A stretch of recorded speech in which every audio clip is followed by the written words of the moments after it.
Chère Gervaisienne, cher Gervaisien, cela fait désormais 2 semaines que nous vivons à l'heure du confinement. Comme vous, j'ai suivi hier la conférence de presse du Premier ministre. Ce confinement va donc se poursuivre pour 2 semaines.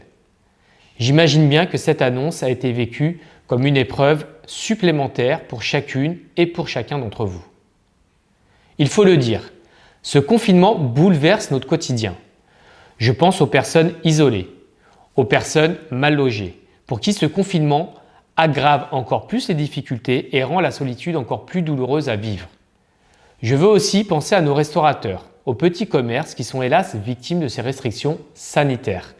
Je regrette d'ailleurs qu'aucune mesure d'assouplissement en leur direction n'ait été apportée. En tout cas, à l'échelle du Pré Saint-Gervais, je veux vous garantir que nous continuerons de les soutenir parce que nous leur devons beaucoup. Grâce aux petits commerces, grâce à nos restaurateurs, notre ville est dynamique, plus humaine et plus agréable à vivre. Mais il y a une réalité.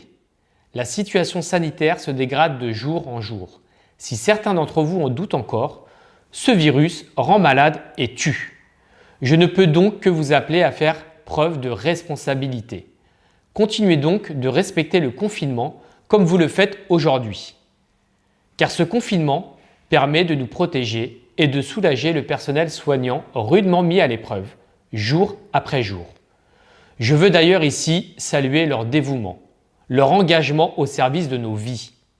Comme lors de la précédente vague épidémique, nos médecins, nos soignants répondent présents, toujours présents. Leur travail est exemplaire et extraordinaire. Oui, je le répète, ces efforts sont durs, mais ils ne sont pas pour rien. Ils sont utiles pour aider au quotidien des soignants, utiles pour sauver des vies et épargner des malades. Chère Gervaisienne, cher Gervaisien, depuis 15 jours, et alors que la situation sanitaire se dégrade, ma stratégie reste claire et elle ne changera pas. C'est cette même priorité, vous protéger, vous aider et vous accompagner au quotidien. Vous protéger. Hier, vous avez été nombreux à venir vous tester sur l'axe piéton André Joanneau. Nous organiserons encore 2 autres campagnes de tests PCR d'ici la fin du mois de novembre. 91% de nos agents, qui sont des postes télétravaillables, sont aujourd'hui en télétravail. Cela permet de limiter la propagation du virus au Pré Saint-Gervais, en évitant qu'ils soient amenés à prendre les transports. Nous avons distribué des masques en tissu aux élèves des écoles élémentaires. Nous avons d'ores et déjà commandé des masques afin d'assurer un approvisionnement tout au long de cette période de confinement. Dans quelques semaines, vous recevrez gratuitement et pour la 4e fois des masques en tissu réutilisables. Cette 4e distribution a un coût pour la ville, mais je sais aussi combien l'achat de masques pèse dans vos budgets. Nos agents présents dans les écoles veillent à l'application stricte des mesures du protocole sanitaire de plus en plus contraignant. Vous aider et vous accompagner. Je l'ai dit et je le redis. Face à cette crise, nous devons répondre par la solidarité. Au quotidien, près d'une 50aine de personnes isolées et âgées sont contactées par nos agents du CCAS afin de savoir si tout va bien et de faire le point sur leurs besoins.